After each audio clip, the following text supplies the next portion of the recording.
Praise Lord. దేవుని నామానికి మహిమ కలుగును గాక. మన ప్రభువును రక్షకుని యేసుక్రీస్తు నామములో మీ అందరికీ వందనాలు తెలియజేస్తున్నానండి. గడిచినటువంటి రాత్రి కాలం అంతా మనకి సుఖమైనదని దయచేసి ఉదయకాల సమయం ముందు ఈ విధంగా ఆయన నామాన్ని స్థుతించడానికి, ఆయన నామాన్ని కనపరచడానికి ఆయన దయచేసినటువంటి యొక్క సమయం బట్టి, ఈ యొక్క తరుణం బట్టి, ఈ యొక్క గొప్ప భాగ్యాన్ని బట్టి ఆయన ఎంతగానో స్తుతిస్తున్నాను.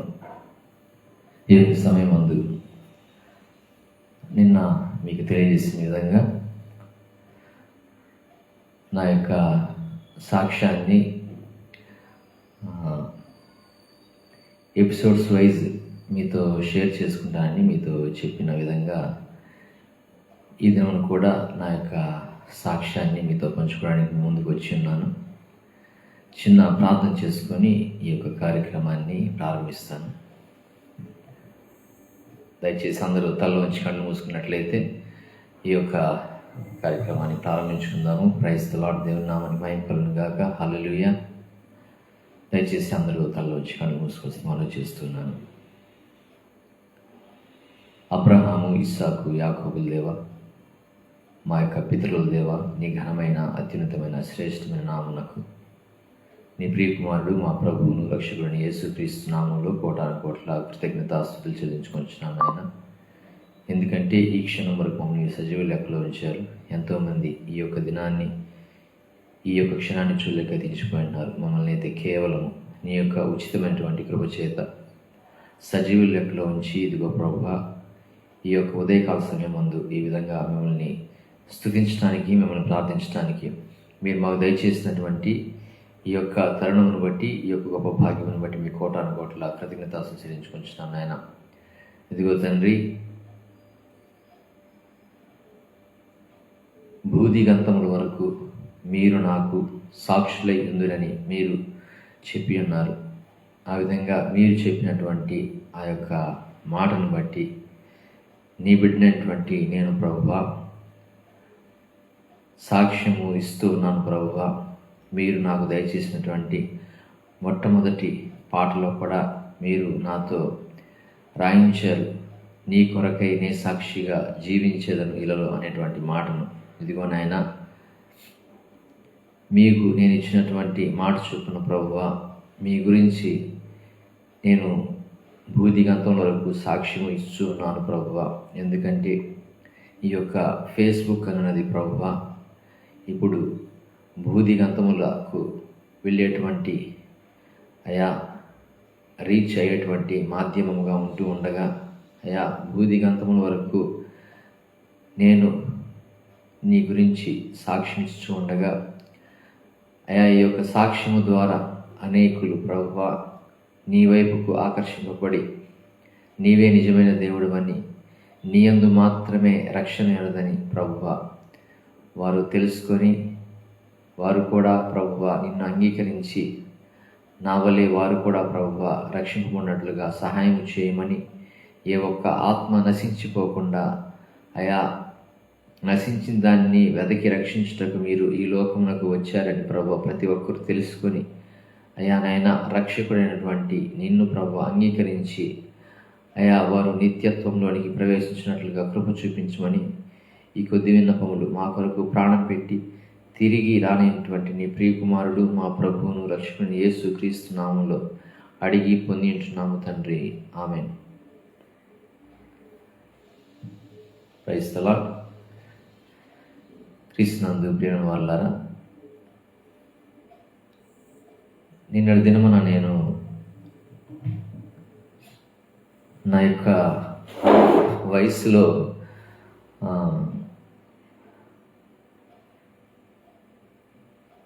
పుట్టినప్పటి నుంచి 5 సంవత్సరాల లోపు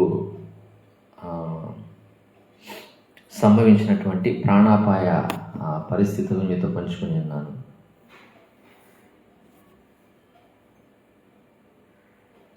అయితే ఈ దినమున 5 సంవత్సరాల నుంచి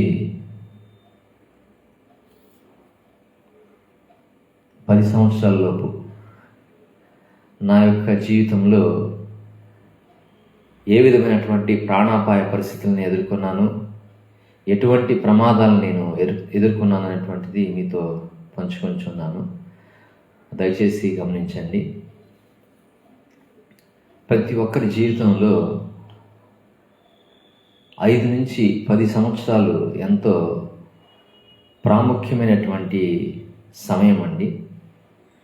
ఈ యొక్క 5 సంవత్సరాల నుంచి 10 సంవత్సరాల లోపల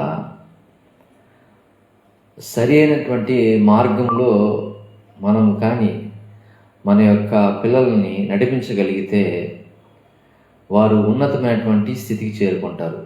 అలా కాకుండా ఈ 5 సంవత్సరాల నుంచి 10 సంవత్సరాల లోపు వారిని సరైనటువంటి మార్గంలో నడిపించకపోతే వారు ఉన్నతమైనటువంటి స్థానానికి వ్యతిరేకమైనటువంటి స్థానంగా ఉన్నటువంటి క్రింది స్థాయి స్థానంలోనికి వారు వెళ్ళిపోతారు. కాబట్టి ఈ 5 సంవత్సరముల నుండి 10 సంవత్సరముల వయసులో అంటే మొక్కై వంచటము అనేది ఇదే అన్నమాట. 5 సంవత్సరాలకి ప్రతి ఒక్క బిడ్డకి ఊహ తెలుస్తుంది. తను ఏమి చేస్తున్నాడు, ఏమి చేయకూడదు అనేది మనం చెప్తున్నప్పుడు వాళ్ళకి అర్థమవుతూ ఉంటుంది. అయితే సరి అయిన గైడెన్స్ కానీ లేకపోతే తప్పు త్రోవలో నడిచి వారి యొక్క జీవితాన్ని నాశనం వైపుగా మనమే నడిపించిన వారం అవుతాం. తల్లిదండ్రులుగా బిడ్డలకు 5 సంవత్సరాల నుంచి 10 సంవత్సరాల లోపు సరైనటువంటి మార్గంలో నడిపించడము చాలా ముఖ్యమైనది, ప్రాముఖ్యమైనది. ఈ వయసు అనేది మొక్కతో కూడుకున్నటువంటి వయసు అన్నమాట. మొక్క ప్రాయంలో ఉన్నటువంటి వయసు అన్నమాట అది. అంటే అక్కడ సరైన మార్గం నడుచుకుంటే ఇంకా ముందున్నటువంటి వయసు అంతా ప్రతి ఒక్క మనిషి సరైనటువంటి మార్గం నడుచుకుంటాడు. ఈ యొక్క 5 సంవత్సరాల నుంచి 10 సంవత్సరాల లోపు వయసులో సరైనటువంటి మార్గంలో కానీ వారు నడిపించకపోతే, అంటే బాలుడు నడవవలసిన త్రోవను వానికి నేర్పుము, వాడు పెద్దవారైనప్పుడు దాని నుండి తొలగిపోడు అని సామెతల గ్రంథంలో ఉంటుంది. అంటే ఇది వారికి నడవవలసిన త్రోవను మనము తల్లిదండ్రులుగా నేర్పించాల్సినటువంటి సమయం. ఈ సమయంలో సరైనటువంటి త్రోవలో వారు నడిపించకపోతే వారు పతనమైపోయేటువంటి అవకాశం ఉంది. సరైనటువంటి మార్గంలో నడిపిస్తే వారు ఎంతో అభివృద్ధి చెందేటువంటి అవకాశం ఉంది. కాబట్టి ఈ యొక్క వయసు చాలా ఇంపార్టెంట్, ప్రాముఖ్యమైనది ఇది. ఈ యొక్క వయసులో తల్లిదండ్రులు వారిని ఏ విధంగా నడిపిస్తున్నారు అనేది చాలా ప్రాముఖ్యమైనది. ఈ యొక్క సమయం ముందు నేను నా తల్లిదండ్రులను బట్టి నేను ఎంతగానో గర్వంగా చెప్పుకుంటాను. ఎందుకంటే మా యొక్క 5 సంవత్సరాల నుంచి 10 సంవత్సరాల వయసులో మా తల్లిదండ్రులు మమ్మల్ని సరైనటువంటి మార్గం నడిపించారు. కాని మార్గంలో మేము నడవకుండా వారు మమ్మల్ని ఎంతగానో అడ్డగించారు.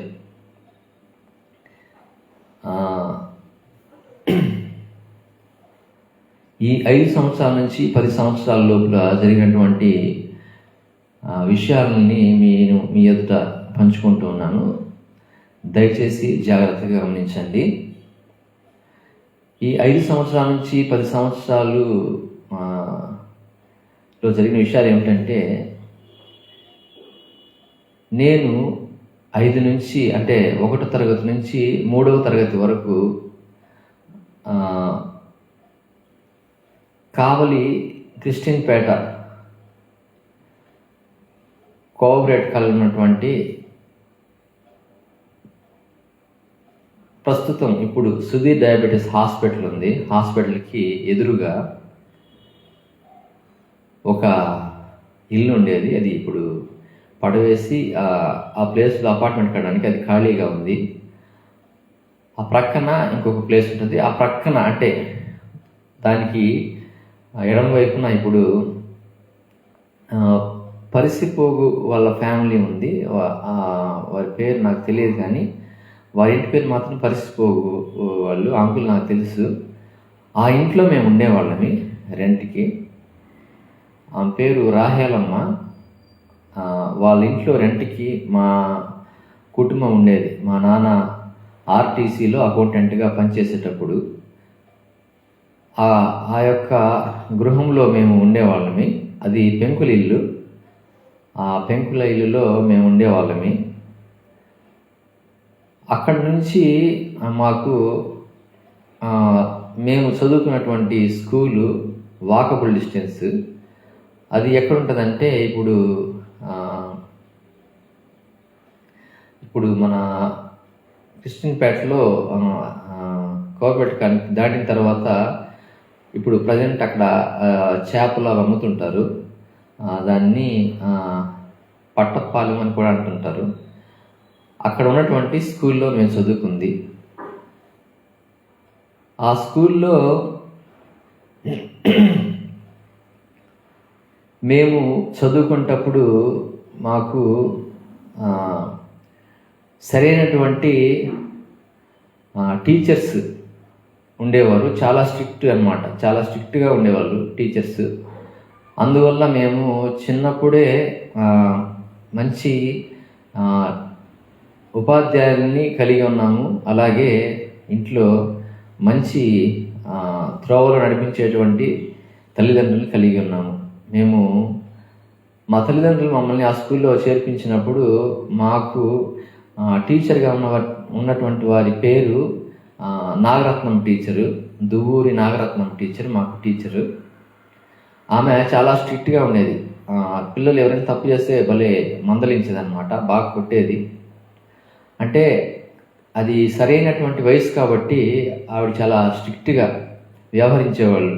సరైన రీతిలో ఆవిడ నడిపించడానికి చాలా స్ట్రిక్ట్గా వ్యవహరించేవారు. అట్లా స్ట్రిక్ట్గా వ్యవహరించబట్టే మేమందరము సరైన మార్గంలో ఉన్నాం. ఆ నారదం టీచర్ గారు, అలాగే వారితో పాటు దయాలత మేడం గారు, పిల్లి మిల్టన్ అన్న వైఫ్, వారు మాకు టీచర్స్గా ఉండేవారు. ఆ నాగరత్నమ్మ టీచర్ అంటే అందరికీ భయం అనమాట. ఎందుకంటే ఆమె బాగా కొట్టేది. అంటే పిల్లల క్రమశిక్షణలు పెట్టడానికి, అంటే ఏదో కక్ష పెట్టుకుని కొట్టడం కాదు, క్రమశిక్షణ కొరకు ఆవిడ కొట్టేది. తర్వాత దయాలత మేడం అని ఆవిడ వచ్చేసి కొంచెం అంటే సాఫ్ట్ కార్నర్ అనమాట. అంటే ఈవిడ మందలించలేకపోతే ఆవిడ దగ్గరికి పంపించేవాళ్ళు అనమాట. అప్పుడు ఆవిడ గట్టిగా మందలు ఇచ్చేది. ఇట్లా ఉండేది స్కూల్లో పరిస్థితి. మా యొక్క ఇంట్లో తల్లిదండ్రుల పరిస్థితి ఎలా ఉండేదంటే, మేము ఏదైనా తప్పు చేస్తే బాగా దండించేవారు, శిక్షించేవారు. కాబట్టి మేము సరైన రీతిలో మేము పెరగగలిగామన్నమాట. అయితే నేను ఈ యొక్క స్కూల్ వయసులో చూసినటువంటి విషయాలు ఏమిటంటే, మేము ఇంట్లో సరైనటువంటి రీతిలో నడిపించేటువంటి తల్లిదండ్రులు కలిగి ఉన్నాము. అలాగే స్కూల్లో సరైన రీతిలో నడిపించేటువంటి ఉపాధ్యాయుల్ని కలిగి ఉన్నాము.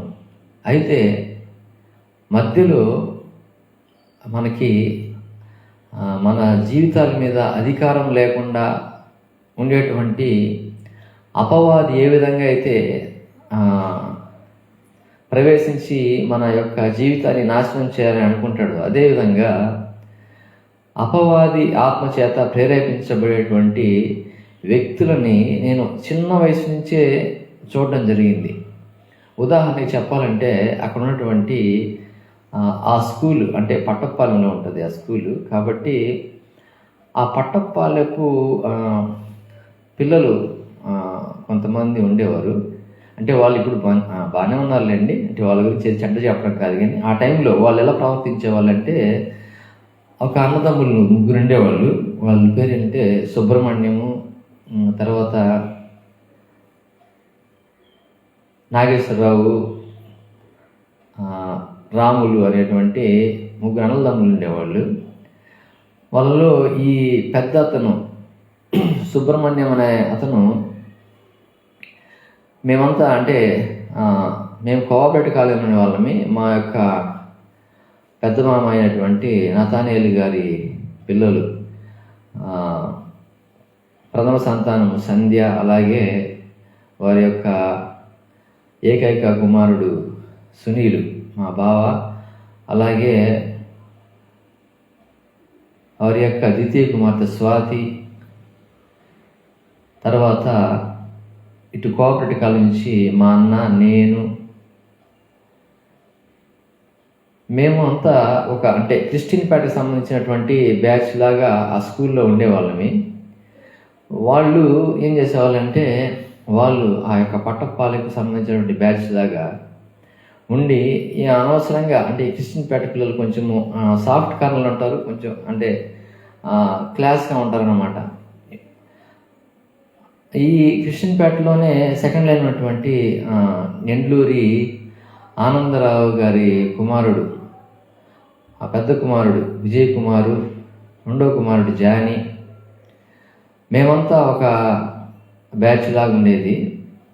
వీళ్ళు ఏం చేసేవాళ్ళంటే, ఈ క్రిస్టియన్ పేట బ్యాచ్ లాగా మమ్మల్ని అనవసరంగా ఏదో ఒకటి టీజ్ చేసినట్టుగా చేసి సుబ్రహ్మణ్య అతను, తర్వాత సుబ్రహ్మణ్యం వెళ్ళండి, సుబ్రహ్మణ్యం వాళ్ళ తమ్ముడు వాళ్ళ సపోర్ట్ చూసుకొని అట్లా మనల్ని టీజ్ చేసినట్టు చేసేవాళ్ళు. చిన్నప్పుడే చేస్తుంటే మా తరపున ఈ ఎండ్లూరి విజయ్ కుమార్ అనేటువంటి, మేము అతన్ని పెద్ద అంటాము, అతనికి పెట్టిన ఇంట్లో పెద్ద అని పిలుస్తారు.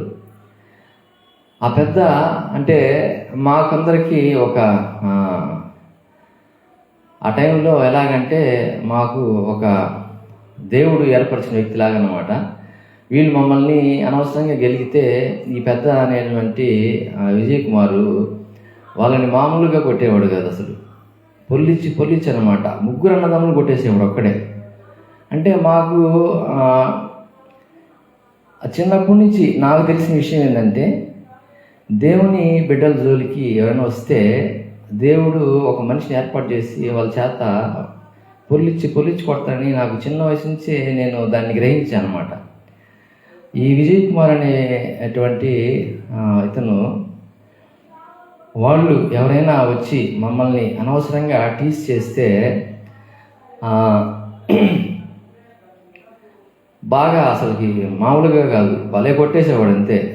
మామూలుగా సినిమాల్లో చూపించినట్టుగా వాళ్ళని పొల్లించి కొట్టేవాడు అనమాట. అప్పట్లోనే ఆ కరాటే షాట్లు ఆ చిన్న వయసులో మేము చూసాం అనమాట.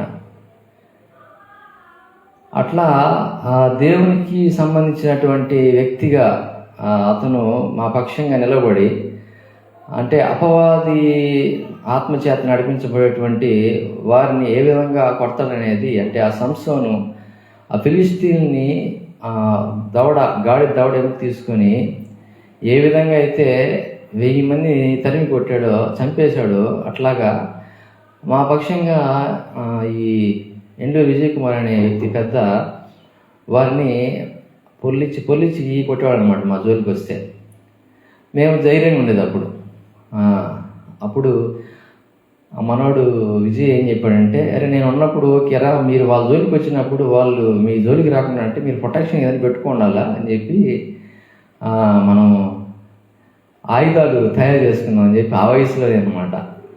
మేమేం చేసేవాళ్ళం అంటే, ఈ ఇంటికి పవర్ సప్లై ఇస్తారు కదా, ఆ పవర్ సప్లై వైర్లో అనేక లేయర్స్ వైర్లు ఉంటాయి అన్నమాట. ఆ వైర్లు అంటే పనికిరాని తీసుకొని వాటిని కొన్ని ముక్కల్లా కట్ చేసి వాటిని పెన్నుకు చుట్టి అవి ఒక చైన్ లాగా తయారు చేసి, అంటే మనం కొట్టకపోయినా ఇలాంటి వాళ్ళకి చూపించాలిరా మీరు చూపించాలి, నేను స్పాట్లో ఉంటే ఓకే, లేకపోతే మీరు ఎలా చేస్తారు, ఇలాంటివి పెట్టుకోండి రెడీగా, వాళ్ళు వచ్చినప్పుడు మీ జోలికి మీరు ఇలాంటి చూపించాలని చెప్పి చిన్న వెపన్స్ అనమాట. ఆ వెపన్స్ని మీరు చూపిస్తే వాళ్ళు మీ జోలికి రాకుండా వెళ్ళిపోతారని. అట్లా మేమేం చేసామంటే, ఆ తర్వాత అందరం కలిసి శివ సినిమా రాకముందే చైన్ తయారు చేసుకున్నాం మేము. ఎట్లా దీంతో అనమాట, ఈ వైర్లు చుట్టి దీన్ని చైన్ తయారు చేసుకున్నాం. అప్పుడు ఇదే విధంగా వేరే స్కూల్ వాళ్ళు వచ్చి మమ్మల్ని, అంటే కచ్చరిమెట్లో ఉన్న స్కూల్ వాళ్ళు వచ్చి ఒకసారి ఇట్లా చేస్తే అప్పుడు ఈ విజయ్ కుమార్ అనే వ్యక్తి లేడు. లేకపోతే నాకు ఇది గుర్తొచ్చి గబగబ ఇంటికి వెళ్ళేసి ఆ చైన్ తీసుకొని వచ్చి వాళ్ళ ముందు తిప్పాను అనమాట. తిప్పగానే వాళ్ళు వెళ్ళిపోయారు. నాకు అప్పుడు అర్థమైంది ఏంటంటే, మనము ఏం చేసినా ఏం చేయకపోయినా కానీ మనం జస్ట్ షో చేసుకుంటూ భయపించవచ్చు ఎదుటి వ్యక్తిని అని చెప్పి. అట్లా ఆ విధంగా ఆ చిన్నప్పటి నుంచే ఈ అంటే దేవునికి సంబంధించినటువంటి బిడ్డలకి ఆయన ఏ విధంగా ప్రొటెక్షన్ ఇస్తాడు, వారిని శత్రువుని ఏ విధంగా భయపించవచ్చు అనేది నాకు చిన్నప్పుడు ఆ వయసు నుంచే తెలుసు అన్నమాట. అప్పుడు ఈ విధంగా ఉన్నటువంటి సమయంలో జరిగినటువంటి మరొక ప్రాణాపాయమైనటువంటి పరిస్థితి ఏమిటంటే, నాకు ఇంకోటి విషయం చెప్పడం మర్చిపోయాను. ఇట్లాగా మేము చేస్తూ ఉన్నప్పుడు వాళ్ళు మా దాటి తట్టుకోలేక అక్కడ ఉన్నటువంటి ఈ పట్టపాలకు పిల్లలకి ఒక ఎస్టీస్ అంటే ఎరుకుల అతను తీసుకొని అతని సపోర్ట్ నిలబెట్టుకొని వాళ్ళు మళ్ళా మమ్మల్ని టీజ్ చేయడం మొదలు పెడితే అప్పుడు ఈ పెద్ద ఏం చేశాడంటే, అరే ఇంకా నా వల్ల కాదు, అతను నిలబడ్డాడు కాబట్టి మీరు మీ మామకు చెప్పండి, మీ మామ చిన్న మామకు చెప్తే ఆయన చూసుకుంటాడు, ఆయన అయితే కానీ వీళ్ళకి సరిగ్గా బుద్ధి చెప్పడని చెప్పాడు. మా చిన్న మామ అంటే ఎవరంటే మా పెద్ద మామకి తమ్ముడు, అంటే ఆయన తర్వాత ఆయన పేరు అసలు పేరు నరసయ్య.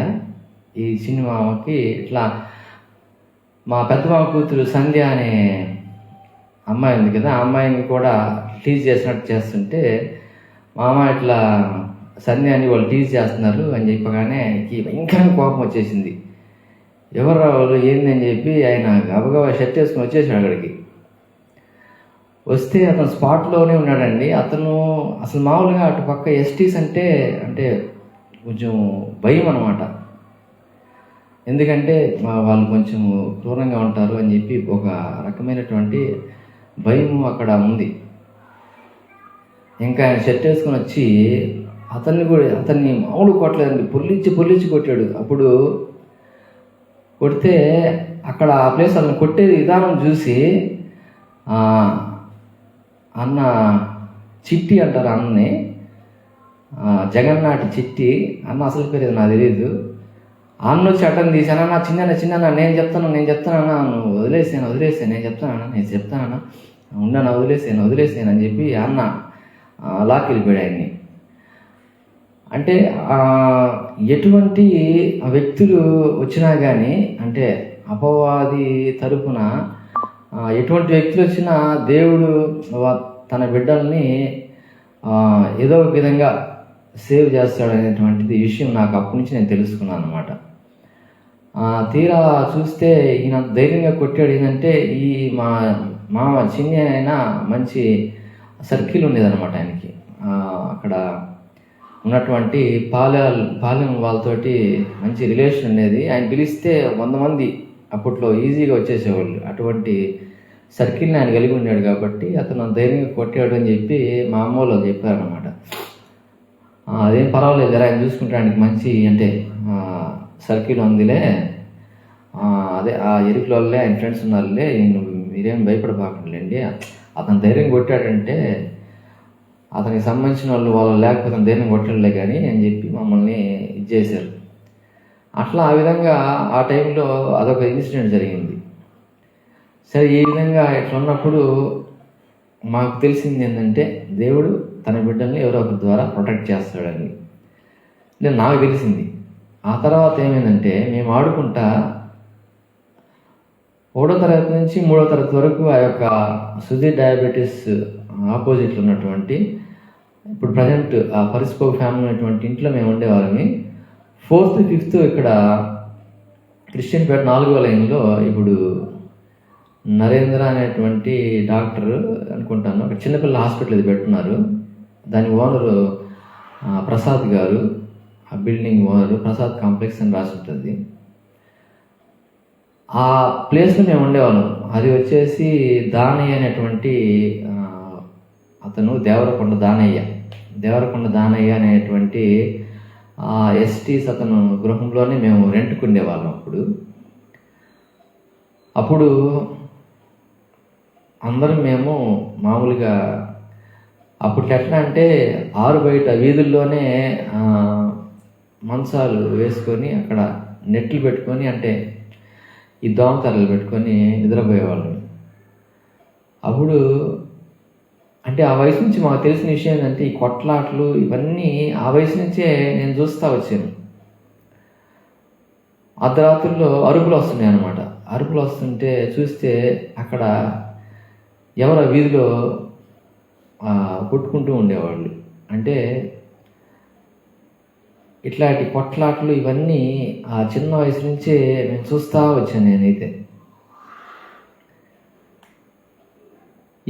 ఇట్లా కొట్లాట్లు జరిగినప్పుడల్లా మంచి వ్యక్తులకి న్యాయం జరిగేది, చెడ్డ వ్యక్తులకి శిక్ష పడేది అన్నట్టుగా ఆ విధంగా జరుగుతూనే వచ్చింది. అంటే దేవుడు మంచి వ్యక్తులకి మంచిగా చేస్తాడు, చెడ్డ వ్యక్తికి చెడ్డ చేస్తాడు అన్నట్టుగా నేను చిన్నప్పటి నుంచి చూస్తూ వస్తూ ఉన్నా.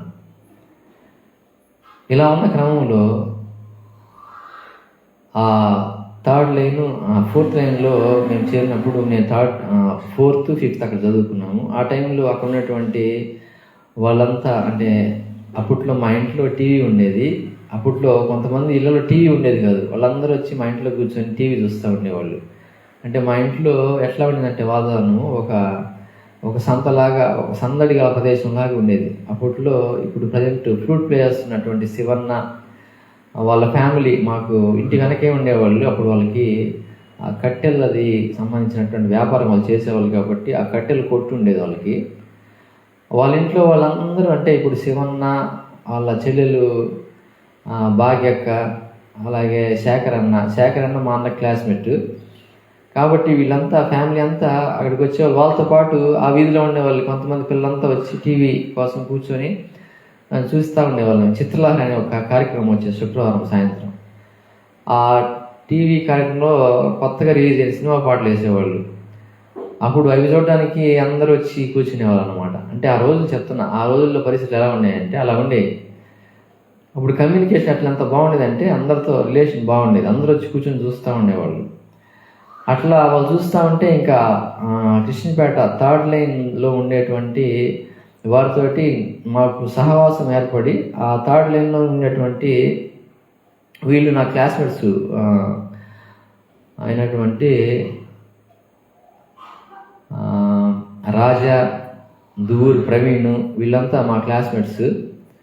ఆ వీధిలో మేము ఏదో ఒక ఆట స్కూల్ నుంచి రాగానే వచ్చేసి ఆటలకు వెళ్ళిపోయేవాళ్ళం. ఇట్లా ఆటలాడే సమయంలో ఒక ప్రాణాపాయమైనటువంటి పరిస్థితి నాకు కలిగింది. ఏమైందంటే నేను 4వ తరగతి 5వ తరగతి చదువుతున్నాను. అప్పుడు ఇక్కడ ఫ్లైఓవర్, ఇప్పుడు ప్రజెంట్ ఉన్నటువంటి ఫ్లైఓవర్ బ్రిడ్జి నిర్మాణానికి డ్రైనేజ్ కోసం అని చెప్పేసి పెద్ద వాటిని ఏమంటారు, రింగ్స్ లాగా ఉంటాయి, లోపల నుంచి వాటర్ వెళ్ళిపోతుంది కదా, అలాంటివి పైప్స్ అది తీసుకొచ్చి అక్కడ ఆ థర్డ్ లైన్లో వేశారు. రౌండ్గా ఉండేటువంటి ఆ పైప్కి ఇంకొక రౌండ్గా ఉండే పైప్ ఆనుకొని ఉండేది అనమాట. దీని మీద దాని మీద దూకుతా అట్లా పరిగెత్తా అదొక ఆట ఆడేవాళ్ళం మేము. అంటే ఎవరు ఫస్ట్ వస్తే వాళ్ళు విన్లాగా అట్లా ఆడేవాళ్ళం అనమాట. ఈ క్రమంలో ఆ తూము మీద పరిగెత్తున్నప్పుడు నేను స్లిప్ అయి పడిపోతే అసలు అలా చనిపోవాల్సింది. ఎట్లా తగిలిందంటే దెబ్బలు జారి పడిపోతే నా పన్ను కూడా ఇరిగిపోయింది. నాకు పన్ను ఇక్కడ ఈ పన్ను ఇరిగిపోయింది, సగం ఇరిగిపోయింది. ఈ పన్నుకి ప్రజెంట్ ఇప్పుడు క్యాప్ పెట్టించున్నాను. పడితే ఇరిగిపోయింది. మామూలుగా ఎక్కడైనా తల మీద తగలరాని చోట తగిలి ఉంటే ఆ రోజే నేను మరణమైపోయి ఉండవలసినటువంటి వాడిని. అంటే 5 సంవత్సరాల నుంచి 10 సంవత్సరాల లోపల జరిగిన విషయాలు చెప్తున్నాను అనమాట. ఇలా ఆడుకుంటున్నప్పుడు జారిపడి మొత్తం మూతంతా అసలుకి రక్తమయం, రక్తసిక్తం అయిపోయింది అనమాట. నేను మా అమ్మ వాళ్ళు నన్ను కొడతారేమో అని చెప్పి అక్కడ వాటర్తో కడిగేసుకునేసేసి వచ్చేసి ఇంట్లో గమ్మున అక్కడ పడుకుని ఉంటే వాళ్ళు వచ్చి నన్ను చూసింది, వాళ్ళు లేపిన సంగతి నాకు తెలియదు అసలుకి. అంటే స్పృహ తప్పినట్టు అయిపోయింది, ఫుల్ జ్వరం వచ్చేసింది, భయపడిపోయాను. వాళ్ళు చూసి ఏమైందంటే ఇట్లా జరిగిందంటే వాళ్ళు అప్పుడు నన్ను హాస్పిటల్కి తీసుకెళ్ళి ట్రీట్మెంట్ చేయించారు. అట్లా ఆ వయసులో ఒక ప్రాణ అపాయము నుంచి నేను తప్పించబడ్డాను. ఇదంతా ఎందుకు చెప్తానంటే దేవుని పని చేయాలి ఉంది నేను అనేది. నేను ఈ సంవత్సరం జనవరి 5వ తేదీ సూసైడ్ అటెంప్ట్ చేసినప్పుడు నాకు తెలిసింది. సూసైడ్ అటెంప్ట్ చేసినప్పుడు నేను చనిపోలేదు. ఎందుకు చనిపోలేదంటే నేను సూసైడ్ అటెంప్ట్ చేసింది ఎందుకంటే అతన్ని అంటే యేసయ్య కొరకు నేను వాడబడలేకపోతున్నాను అనేటువంటి బాధతో చనిపోనుకున్నాను. కాబట్టి ఒక రకంగా నేను హతసాక్షి అవడానికి సిద్ధపడ్డాను అనేటువంటిది దేవుని కొరకు, అంటే వాడబడలేకపోతున్నాను కాబట్టి సూసైడ్ చేసుకోవాలనుకున్నాను అనమాట. మరి ఇంకో దానికోసం కాదు. అది దేవుడు చూశాడనమాట, నా హృదయాన్ని చూశాడు. నేను ఎందు నిమిత్తమై చనిపోవాలనుకున్నాను అంటే ఆయన కొరకు వాడబడలేకపోతుండే ఈ జీవితం ఎందుకు అనేటువంటి దాని కొరకు నేను సూసైడ్ చేసుకున్నాను. నా యొక్క అంటే నాకు ఒక విషయం దక్కటం లేదు, లేకపోతే ఇంకోటి కాదు. మెయిన్ ఏంటంటే ఆయన కొరకు వాడబడలేకపోతున్నాను. అది దేవుడు చూసి నన్ను ఈరోజు సజీవ లెక్కలో ఉంచి ఈ విధంగా సాక్ష్యం చెప్పే విధంగా మీ ముందుకి నన్ను తీసుకొచ్చాడు. ఇది 5 సంవత్సరాల నుంచి 10 సంవత్సరాల లోపల నా జీవితంలో జరిగినటువంటి మరొక ప్రాణాపాయకరమైనటువంటి సంఘటన అండి. ఈ యొక్క 5 సంవత్సరాల నుంచి 10 సంవత్సరాల లోపల టైం చాలా ఇంపార్టెంట్ టైం ఇది. ఈ యొక్క సమయంలో మనం సరైన మార్గంలో నడవకపోతే ఇక జీవితం అంతా సరైనటువంటి మార్గంలో ఉండదు. కాబట్టి ఈ యొక్క పీరియడ్ ఎంతో ముఖ్యమైనది. కాబట్టి మనము తల్లిదండ్రులుగా ఆనాడు మా యొక్క తల్లిదండ్రులు ఏ విధంగా అయితే మమ్మల్ని స్ట్రిక్ట్గా నడిపించారో ఆ విధంగా మీరు కూడా నడిపించాలని నేను కోరుకుంటున్నాను. స్ట్రిక్ట్గా నడిపించినటువంటి విషయాలని మీతో పంచుకోబోతున్నాను కాబట్టి చెప్తున్నాను. స్ట్రిక్ట్గా ఇలా నడిపించారు. ఏ విధంగా అంటే మా అమ్మ నాన్న మమ్మల్ని ఎంత స్ట్రిక్ట్గా పెంచారంటే మేము ఎక్కడికైనా వెళ్ళేటప్పుడు ఖచ్చితంగా ఫలానా చోటికి మేము వెళ్తున్నాము అని చెప్పకుండా వెళ్తే మా నాన్న, మేము పప్ప అంటాము, మా పప్ప భయంకరంగా కొట్టేవాడు. మా అమ్మ కూడా భయంకరంగా కొట్టేదన్నమాట. అంటే మనం ఎక్కడికైనా వెళ్ళేటప్పుడు ఇంట్లో ఖచ్చితంగా చెప్పి వెళ్ళాలి, చెప్పకుండా వెళ్ళకూడదు అనేది అప్పటి నుంచి మాకు నేర్పించారు. కాబట్టి మేము ఎక్కడికైనా వెళ్ళేటప్పుడు ముందుగా ఇంట్లో చెప్పి వెళ్తాం అన్నమాట. కానీ ఒకసారి ఏమైందంటే అందరూ ఆదివారము సండే స్కూల్కి వెళ్తారు కదా, సండే స్కూల్కి వెళ్తారు. ఆ సండే స్కూల్కి వెళ్ళకుండా మేమేం చేసామంటే సండే స్కూల్కి వెళ్తున్నామని చెప్పేసి సినిమాకి వెళ్ళాము. సినిమాకి వెళ్తే అది మాకు అసలుకి అది ఏం సినిమా అనేది తెలియదు. అంటే ఇక్కడ కావల్లో మామూలు సినిమా హాల్ అయితే అందరికి తెలిసిపోద్దని చెప్పి అప్పట్లో ఇప్పుడు ప్రజెంట్ ఆ ముసునూరు ఆ ఏరియా అనమాట, అక్కడ జయకృష్ణ అనేటువంటి సినిమా హాల్ ఉండేది. మాకేమో తెలియదు అక్కడ ఏ సినిమాలు ప్లే చేస్తారని. అక్కడ ప్లే చేసేటువంటి సినిమాలు అడల్ట్ సినిమాలు అనమాట. ఇక్కడ లోకల్గా ఉండే సినిమా హాల్కి వెళ్తే తెలిసిపోద్దని నేను మా తమ్ముడు, అంటే ఇక్కడ కావాలన్నటువంటి వాళ్ళకి ఆ సినిమా హాల్ గురించి తెలుసు, అక్కడ అడల్ట్ మూవీస్ చేస్తారు, మాకు తెలియకుండా అక్కడికి వెళ్ళిపోయాం మేము. దేవుని స్తోత్రం, అక్కడ ఆ సినిమా హాల్ లోపలికి వెళ్ళలేదు. అక్కడే ఎవరో తెలిసినటువంటి వాళ్ళు ఉంటే, ఏంది ఎక్కడికి మీరు, ఇది ఏం సినిమా హాల్, మామూలు సినిమా హాల్ వచ్చారు అని చెప్పి తొలుక్కున్నారు అనమాట. దేవుడి వల్ల ఆ సినిమా హాల్లోకి వెళ్ళకుండా వెనక్కి వచ్చేసాం. వారు మా నాన్నతో వీళ్ళు ఆడికి వచ్చారని అని చెప్పారు. మామూలుగా కొట్టలేదన్నమాట, నన్ను మా తమ్ముడిని ఒక రేంజ్లో కొట్టారనమాట. అప్పుడు అర్థమైంది మాకు ఎందుకు వీళ్ళు ఇట్లా కొట్టారు ఏంది అనేది. ఆ తర్వాత ఇప్పుడు అర్థమవుతుంది అనమాట ఈ వయసుకి వచ్చిన తర్వాత. అంటే లోకల్గా ఉండే సినిమా హాల్లో అయితే తెలిసిపోతుందని చెప్పి, కొంచెం దూరంగా ఉండే సినిమా హాల్ అయితే మనల్ని ఎవరు గుర్తుపట్టరని చెప్పి ఆడికి వెళ్తే, అక్కడ కూడా దేవుడి ప్రొటెక్షన్ ఎట్లా ఉందంటే, ఒరే మీరు రాకూడనటువంటి ప్రదేశానికి వచ్చారు, మీరు ఇక్కడికి రాకూడని ప్రదేశము అని చెప్పి అక్కడ కూడా ఎవరో ఒకరిని ఏర్పాటు చేసి అక్కడి నుంచి తరిమి వేసాడు అనమాట. అట్లాగా మనము కాని మార్గంలో నడిచినప్పుడు ఆయన దృష్టి, ఆయన కృప మన మీద ఉంటే ఆయన మనల్ని ఆ మార్గంలో నడవడివాడు అనేటువంటి దానికి ఇదొక ఉదాహరణ. మేమేదో మామూలు సినిమా హాల్ అనుకొని ఆడికి వెళ్ళాము, కానీ అక్కడ ఆ cinema hall adultery cinema hall అనమాట అది. అట్లా ఆ విధంగా ఆ చిన్న వయసులో తెలిసి తెలియక చేసినటువంటి తప్పులను బట్టి బాగా మేము శిక్షించబడ్డాము. ఆ శిక్షించబడినటువంటి ఆ యొక్క పరిస్థితులను బట్టే ఆ తప్పుడు మార్గాల్లో మేము నడుచుకోకుండా అవి మమ్మల్ని నడిపిస్తూ వచ్చాయి అన్నమాట. అప్పుడు ఆ టైంలో మరలా మాకు ఈ స్కూల్ ఏజ్లో ఉన్నప్పుడు ఇట్లా అనేకమైనటువంటి సంఘటనలు, అనేక సార్లు టీచింగ్ సంబంధించినటువంటి అక్కడ ఆ చిన్న ఏజ్ స్కూల్లోనే ఈ టీచింగ్ సంబంధించినటువంటి విషయాలు మాకు జరుగుతూ ఉండేవి అనమాట. అంటే ఆ ఏరియా వాళ్ళు, ఆ ఏరియా పిల్లలు అపవాది చేత ప్రేరేపించబడి మమ్మల్ని అనవసరంగా గెలికేవాళ్ళు అనమాట. అంటే మన జీవితంలో కూడా మనమేదో మన పాటికి మనం దేవుల్లో పోతూ ఉంటే వాడు వస్తాడు, ఖచ్చితంగా వస్తాడు. వచ్చినప్పుడు మనము చేయాల్సినటువంటి విధము ఏమిటంటే, మనము ప్రార్థన ద్వారా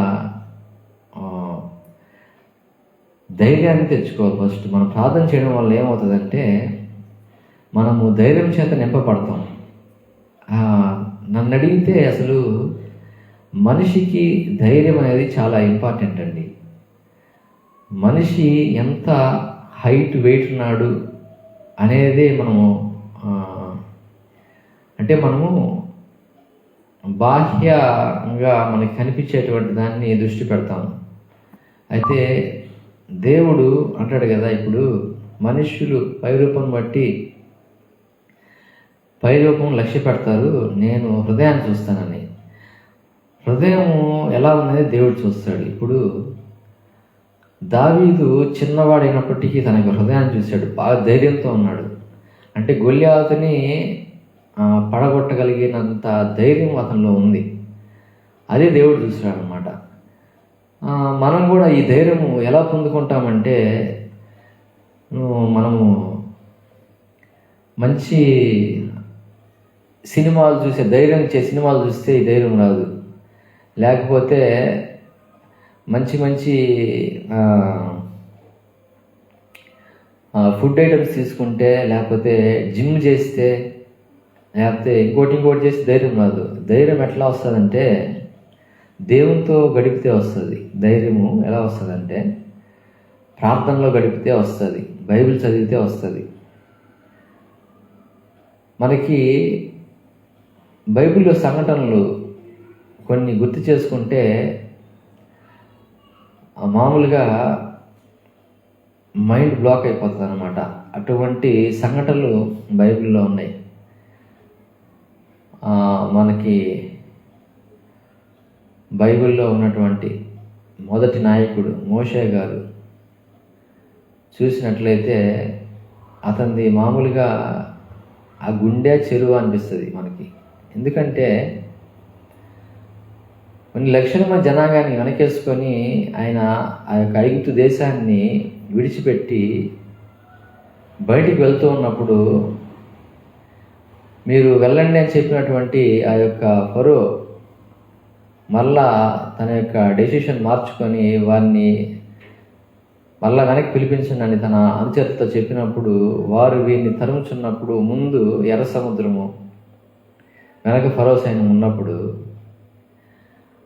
ఆయన కూడా భయపడాడు. కానీ ఏం చేశాడు? దేవునితో మాట్లాడాడు. అయ్యా ఏం చేయమంటావు నన్నని. మనం కూడా చేయాల్సింది మన జీవితంలో ఇదే. మనకి ఏదైనా సమస్య వచ్చినప్పుడు వాళ్ళని వీళ్ళని సలహా అడగాల్సింది. నేరుగా వెళ్ళి సర్వాధికారి అయినటువంటి ఈ యొక్క సృష్టిని చేసినటువంటి సర్వోన్నతమైనటువంటి ఆ దేవుని యొక్క సన్నిధిలోకి వెళ్ళి ఆయన సలహాలు సూచనలు ఆయన నడిపింపుని మనం అడిగితే ఆయన మనం ధైర్యంతో నింపుతారు. మనము వెళ్ళిపోయేసి ఎవరినెవరినో సలహాలు సూచనలు అడుగుతూ ఉంటాము. మనకి ఏదైనా సమస్య వచ్చినప్పుడు ముందు మనము వెళ్ళవలసిన దగ్గర ఎవరి దగ్గరకంటే సర్వాధికారి అయినటువంటి సర్వోన్నతమైనటువంటి సమస్తము చేయగలిగినటువంటి సృష్టిపైన అధికారం కలిగినటువంటి దేవుని ఎదుగు మనం వెళ్ళాలి. ఆ దేవుడు ఏం చేయగలడంటే ఇవే ఉదాహరణలు. ఎవరికైనా సముద్రాన్ని చీల్చి దాంట్లో హైవే వేయాలనేటువంటి ఆలోచన ఏ మానవుడికైనా కలుగుతుందా? అంటే దేవుని యొక్క తలంపులు ఎలా ఉంటాయనేది మీకు తెలియజేయడానికి నేను ఇది చెప్తూ ఉన్నాను. ముందు సముద్రం ఉంది, వెనక ఫరో సైన్యం ఉంది. దేవుడితో కనెక్షన్లో ఉన్నాడు కాబట్టి ఆ మోషే గారు ఏం చేశారంటే ఆయన్ని ఎవరైతే నడిపిస్తున్నారో ఆయన దగ్గరికి వెళ్ళాడు. అయ్యా నువ్వు వాళ్ళని బయటికి తీసుకురమ్మంటే నేను తీసుకుని వస్తున్నా, మధ్యలో ఇట్లా ఆటంకం వచ్చింది, ఏం చేయమంటావు అని చెప్పి ఆయన్ని అడిగాడు. మనం కూడా అలాగే అడగాల. నిన్ను నన్ను సృష్టించినటువంటి మన సృష్టికర్త అయినటువంటి దేవుని అడగాలి. కానీ అసలు మన మీద ఎటువంటి అవగాహన లేనటువంటి మనుషుల దగ్గరికి మనం వెళ్తే అప్పుడు ఆ మనుషులు అపవిత్రాత్మ చేత నింపబడి ఉన్నటువంటి ఆ యొక్క మనుషులు మనల్ని అపవిత్ర ఆత్మ చేత నడిపిస్తారనమాట. అప్పుడు మన కార్యమార్గంలో నడుస్తాం. అప్పుడు మా జీవితం సంకనాకపోతుంది అనమాట. అది విషయం. కాబట్టి మనుషుల్ని అనుసరించటము, వారి సలహాలు సూచనలు పాటించటము మానివేయండి. యాక్చువల్గా దేవుని మహాకృపను బట్టి నేను ఇక్కడ ఈ విధంగా సజీవులకు సాక్ష్యం చెప్తున్నాను. రీసెంట్గా జరిగాయి కాబట్టి మనుషుల సలహాలు సూచనలు ఫాలో అయ్యి సూసైడ్ దాకా నేను తెచ్చుకుంది. వాస్తవంగా అవసరం లే, కానీ ఆ యొక్క కీడేటువంటి పరిస్థితులను కూడా దేవుడు నాకు మేలుకు మార్చేసాడు. ఆ బ్రదర్ రాసినటువంటి పాట నాకు కరెక్ట్గా సూట్ అవుతుంది అనమాట. అపవాది తలచిన కీడులన్నీ మేలైపోవని, అపవాది వాడు ఒకదానికి తలచి వాడు కీడు నాకు కలగాలని చెప్పి చేస్తే దేవుడు దాన్ని నాకు మేలుకే మార్చేసాడు. నాకు కృప నుండి అతి కృపను ఇచ్చేసాడు అనమాట దేవుడు. అంటే నేను ఇంతకుముందు ఉన్న స్థితి కంటే ఇప్పుడు మంచి స్థితిలోనికే నన్ను నడిపించాడు దేవుడు. ఇప్పుడు ఇంకా ఇంతకుముందు ఉన్నటువంటి ప్లేస్లో కంటే మంచి ప్లేస్ నన్ను నడిపించాడు. ఇంతకుముందు చేస్తున్నటువంటి పరిచర్య కంటే ఇప్పుడు అధికంగా చేయగలడానికి దేవుడు సహాయం చేస్తూ ఉన్నాడు. కాబట్టి మనం తెలుసుకోవాల్సిన విషయం ఏంటంటే, మనకి జీవితంలో ఏదైనా సమస్య వస్తే మనం వాళ్ళ దగ్గరికి పరిగెత్తకూడదు. మనము పరిగెత్తవలసింది ఎవరి కంటే మనం సృష్టించినటువంటి మన దేవుడు, తల్లి గర్భమున పిండంగా ఉన్నప్పుడు నేను చూసినటువంటి దేవుడు, ఏ తల్లి గర్భంలో నేను పిండంగా పెట్టాలని తలంచి నీ యందు ఒక ప్రణాళిక కలిగి ఫలానా తల్లి గర్భంలో నువ్వు పుట్టని ఆ యొక్క తల్లి గర్భంలో నిన్ను పెట్టినటువంటి నీ దేవుని దగ్గరికి నువ్వు పోవాలి. అంతేగాని వాళ్ళ దగ్గరికి వీళ్ళకి చెప్పుకుంటే ఏమవుతుందంటే మన వీక్నెస్ అన్నీ వాళ్ళు తెలిసిపోయి వాళ్ళు మనల్ని ముంచేస్తారనమాట. ముంచి వేస్తారు మనల్ని. ఈయన తేలుస్తాడు మనల్ని, ఆ సమస్యల నుంచి పైకి తేలుస్తాడు. వాళ్ళు మనకున్నటువంటి సమస్యలైనటువంటి సాగరంలో వాళ్ళు మనల్ని ముంచి వేస్తే ఈ యొక్క మన సృష్టికర్త అయినటువంటి మన దేవుడు ఆ సమస్య అయినటువంటి సాగరం, ఇప్పుడు ఫరో అది సమస్య అయినటువంటి సాగరం వారి ఎదురుగా ఉంది. ఆ సాగరాన్ని ఏం చేశాడంటే దేవుడు చీల్చేసి హైవే వేసేసాడు అనమాట. హైవే వేసి ఇశ్రాయేలుని క్షేమంగా వారి యొక్క గమ్యానికి చేర్చాడు అనమాట. కాబట్టి మన జీవితంలో కూడా మనకి నాయకుడిగా పెట్టుకొని మనము నడవవలసింది ఎవరంటే యేసయ్య. ఆయన ఒక్కడే మనల్ని సరైనటువంటి మార్గంలో నడిపించగలిగినటువంటి దేవుడే ఉంటున్నాడు. కాబట్టి అందుకే నా చేత ఆయన ఒక పాట రాయించాడు. శ్రీ యేసు నాయకుడా, సృష్టికారకుడా, శక్తి సంపన్నుడా, నీ అడుగు జాడల్లో నడుచు వారికి విజయమే విజయము అనేటువంటి పాట అన్నమాట అది. ఈ పాట పల్ల వరకు నేను రాశాను. చరణాలు నా యొక్క స్నేహితుడైనటువంటి కిరణ్ చేత దేవుడు రాయించాడు. నాకు అంత బైబిల్ జ్ఞానం లేదు అప్పటికి, ఆ పాట రాసేటప్పటికి. ఈ సహోదరుడు బొడ్డు కిరణ్ అటువంటి వ్యక్తి ఆ యొక్క చరణాలు అతను రాశాడు. అవి అతనికి అప్పటికి బైబిల్ జ్ఞానం బాగుంది. అతను రాసిన చరణాలంతా based on word of God అనమాట. ఎఫెసీలకు రాసినటువంటి పత్రికలో ఉన్నటువంటి మాటలు అవి. ఏమిటంటే రక్షణ శిరస్త్రాణము అంటే రక్షణ అటువంటి హెల్మెట్, శిరస్త్రాణం అంటే హెల్మెట్ ధరించుకొని దాంట్లో రాసి ఉంటాయి రక్షణ కవచం గురించి మొత్తం రాసి ఉంటుంది. చూడండి ఎఫెసీలకు రాసిన పత్రికల్లో. శ్రీయేసు అనేటువంటి పాటలంతా విశ్వాసం అనేది డాలని చెప్పి అట్లా పదాలు వస్తాయి కదా, అవన్నీ దేవుని మాటలే, అవన్నీ దాంట్లో పెట్టింది అనమాట. ప్రేమ అనే మార్గం ఇచ్చి అని రాయబోయి మేము అంటే అప్పట్లో నేను గమనించలేదు. ఇప్పుడు మేము అనుకున్నాం మళ్ళీ దాన్ని రీమేక్ చేయాలన్నటువంటి ఆ పాటను. దేవుని అందరితో మరలా నేను టచ్లోకి వస్తా ఉన్నాను. మేము మళ్ళా ఆల్మోస్ట్ చేయబోతున్నాము. ఇంకా ఇంతకుముందు ఎలాగైతే పరిచర్య జరిగిందో దానికంటే రెట్టింపుగా జరుగుతుంది. ఎందుకంటే నాకు ఒక రకమైనటువంటి పట్టుదల, కోపం విపరీతంగా ఇప్పుడు ఉంది అనమాట. ఎందుకంటే వాడు నన్ను ఈ సంవత్సరం భూమి మీద లేకుండా చేయాలని చూశాడు అపవాది. ఎందుకంటే ఈ సంవత్సరంలో నా ద్వారా ఆయన పరిచర్య బలంగా జరగబోతుంది అని చెప్పి వాడికి ముందుగా తెలుసు. కాబట్టి వాడు నన్ను సూసైడ్ వైపుగా నడిపించేశాడు. కానీ దేవుడు తక్కువ టైంలో చెప్పాలంటే అంటే ఒక బైబిల్లో ఒక ఉదాహరణ ఉంది. ఉదయము వెళ్ళిన వాళ్ళకి ఒకటే కూలి, లాస్ట్లో వెళ్ళిన వాళ్ళకి కూడా ఒకటే కూలి అన్నట్లుగా నాదేమైందంటే ఈ సంవత్సరము 5 నెలల 75% వేస్ట్గా పోయింది. అంటే అసలుకి దేవుని కొరకు ఎక్కడ వాడబడలే ఈ సంవత్సరం. అంటే వాడబడకుండా సంఘము, సమాజం ఆ విధంగా అక్కడ చేసేసారు. ఆయన అందుకే అక్కడి నుంచి నన్ను లిఫ్ట్ చేసి ఇప్పుడు కర్నూలులో పెట్టాడు. కర్నూలులో పెట్టి నేను అక్కడ కాకపోతే ఇక్కడ ప్రపంచంలో అంతా వాడుకుంటానని చెప్పి నా తెలియజేశాడు. అరే ప్రపంచం చాలా పెద్దది. కావలి అనేటువంటి ప్రదేశము ఈ ప్రపంచంలో ఒక ఇసుక రేణువు లాంటిది. ఇసుక రేణువు లాంటిది కావలి అనేటువంటి ప్రదేశము. నిన్ను అక్కడ కాకపోతే ఇంకో దగ్గర నిలబెట్టి వాడుకుంటాను, నువ్వెందుకు ఇది బాధపడతావు అని చెప్పి అక్కడి నుంచి లేపి ఇక్కడ పెట్టాడు నన్ను. ఇక్కడికి వచ్చిన తర్వాత నాకు అర్థమైంది ఏమిటంటే ప్రపంచం చాలా పెద్దది. ఆయన నన్ను ఎప్పటి నుంచి అక్కడి నుంచి లేపాలని చూస్తున్నాడు. కానీ నేనే బయటికి రాకుండా బావిలో కప్పలు అక్కడే ఉండి ఆ పరిచర్యని లిమిట్గా పెట్టుకోను అనమాట. అంటే నా పరిచర్యకి బౌండరీస్ నేనే ఏర్పరచుకున్నా. ఆ సరిహద్దుల్ని అంతవరకే పెట్టేసుకున్నాను నేను. ఆయనేమో ఎగ్జాల్ట్ చేయాలని చూస్తుంటే నేనేమో నా బౌండరీస్ని అంటే ఎగ్జాల్ట్ అంటే అదే విస్తరింపజేయడాన్ని ఆయన చూస్తుంటే నేనేమో గిరి గీసుకొని అక్కడే ఉన్నా. ఇప్పుడు వీడికి ఎట్ట కాదు, మనం సరైన ట్రీట్మెంట్ ఇవ్వాలని చెప్పి ఎవరెవరి చేత అయితే ఇజ్జేయాల వలస చేపించి ఇంకా అక్కడ ఉండలేని పరిస్థితులన్నీ కలుగు చేసింది ఆయనే. నాకు తర్వాత ఇప్పుడు అర్థమవుతా ఉంది.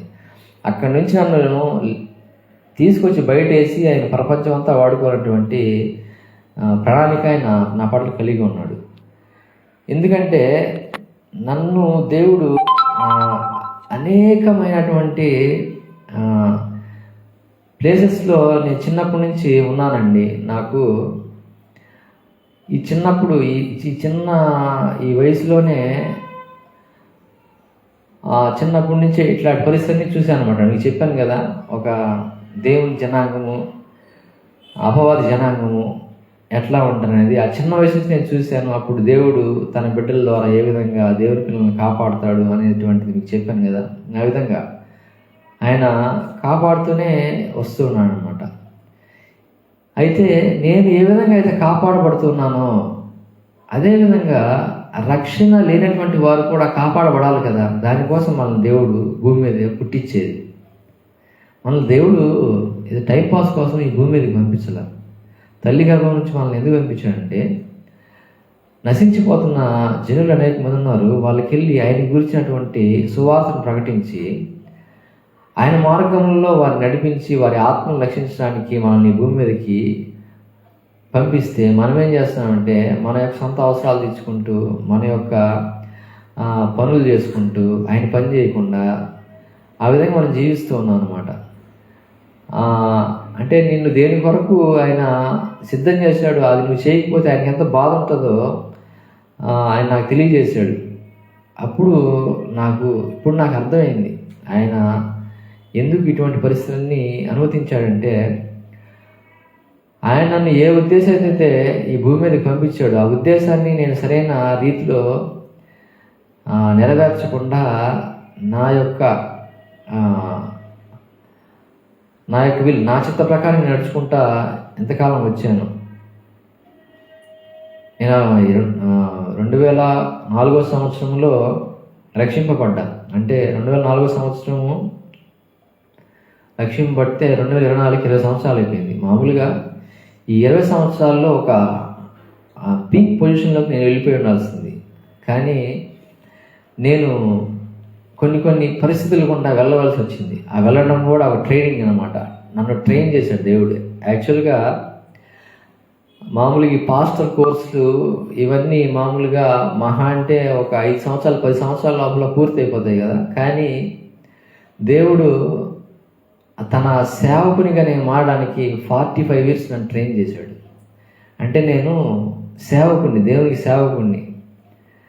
నేను రెవరెండ్ కాదు, లేకపోతే పాస్టర్ కాదు, ఇంకోటి కాదు. నేను ఆయన సేవకుడిని.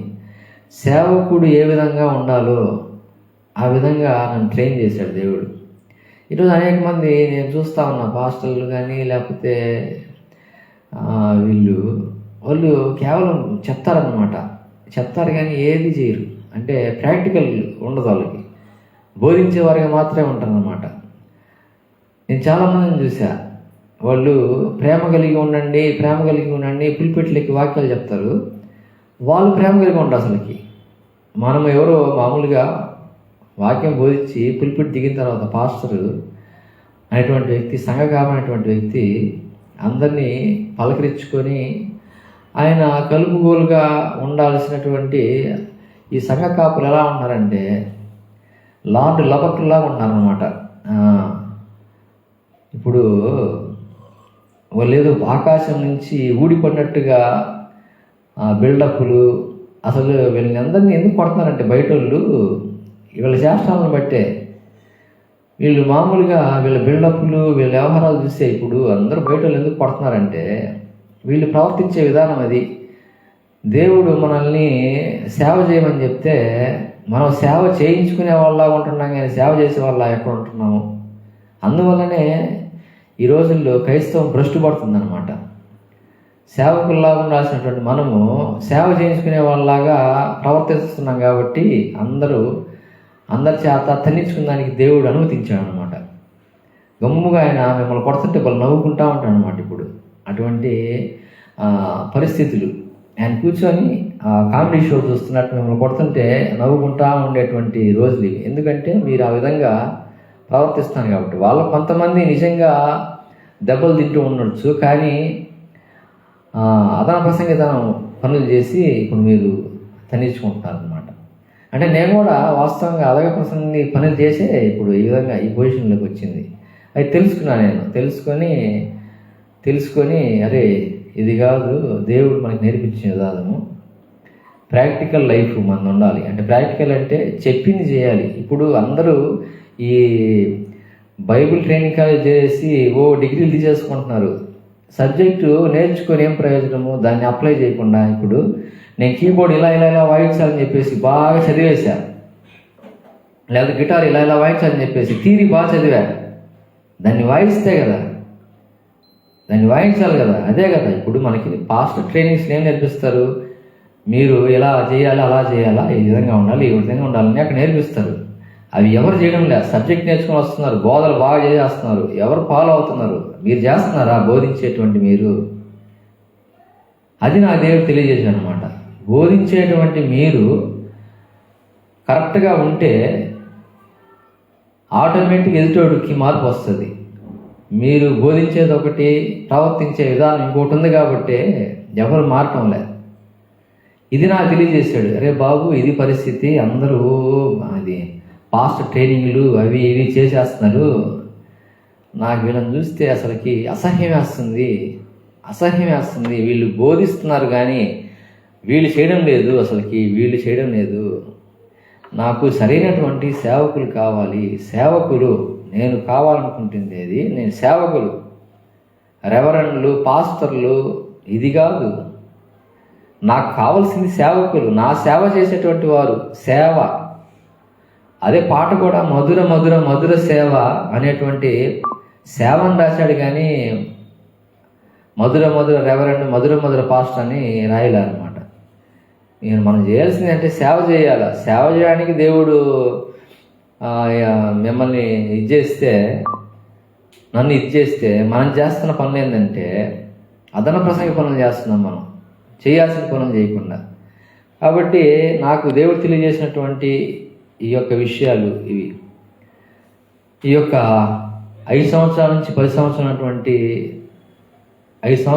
సంవత్సరాల లోపల ఈ విధంగా నేను ప్రాణాపాయ స్థితిలోనికి నేను వెళ్ళినప్పుడు నన్ను దేవుడు ఆ యొక్క ప్రమాదం తప్పించి ఈరోజు సజీవుల లెక్కలో ఉంచి ఈ విషయాన్ని ఈ విధంగా మీతో పంచుకోవడానికి దేవుడిచ్చినటువంటి సమయాన్ని బట్టి ఆయన నామానికి మహిమ చెల్లిస్తూ ఈ కార్యక్రమంతో ముగిస్తున్నాను. చిన్న ప్రార్థనతో ఈ కార్యక్రమాన్ని ముగించుకుందాం. రేపు 10 సంవత్సరాల నుంచి 15 సంవత్సరాల లోపల జరిగినటువంటి ప్రాణాపాయమైనటువంటి సంఘటన గురించి చెప్తాను.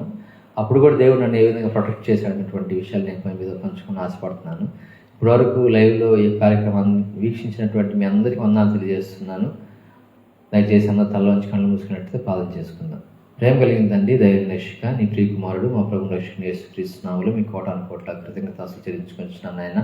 ఎందుకంటే ఈ క్షణం మీరు సజీవ లెక్కలో ఉంచారు. ఎంతోమంది యొక్క దినాన్ని ఈ క్షణాంశాల్లో గతించిపోయినటువంటి ఉండే వాళ్ళ ప్రభునైనా మేము ప్రభునైనా మీ కృప లేకపోతే మేమేమి చేయలేము ప్రభువా. మీరు లేకపోతే మేము లేవు ప్రభువా నాయన. మీరు మమ్మల్ని కాపాడకపోతే ప్రభువా మేము వాటికి ఏమైపోయి ఉండేవాళ్ళము నాయన. కనుక నా ప్రభువా అందరిని బట్టి మీకు స్తోత్రాలు వందనాలు తెలియజేస్తున్నాను ప్రభువా. ఇదిగో మీరు చెప్పినట్లుగా భూదిగంతముల వరకు మీరు నాకు సాక్షులై ఉందని మీరు చెప్పినటువంటి లేఖనం ప్రభువా నా యొక్క జీవితం నెరవేరుతుంది ప్రభువా. ఇదిగో తండ్రి భూదిగంతం వరకు ప్రభుని ఇప్పుడు సాక్ష్యం ఇస్తున్నా ప్రభువా. ఈ యొక్క మీడియా అన్నది ప్రభు ఇప్పుడు భూదిగంతం వరకు ఉన్నది నా ప్రభువా. మీడియా ఎదురు నిలబడి ప్రభు భూదిగంతంలో ఎదుట ప్రభునైనా మీ గురించి సాక్ష్యం ఇచ్చాను ప్రభువా. మీరు నన్ను ఏ విధంగా కాపాడింది కనుక నా ప్రభువానైనా మీరు ఏం కోరుకుంటున్నారో కూడా ప్రభు నేను చెప్పినాను ప్రభువా.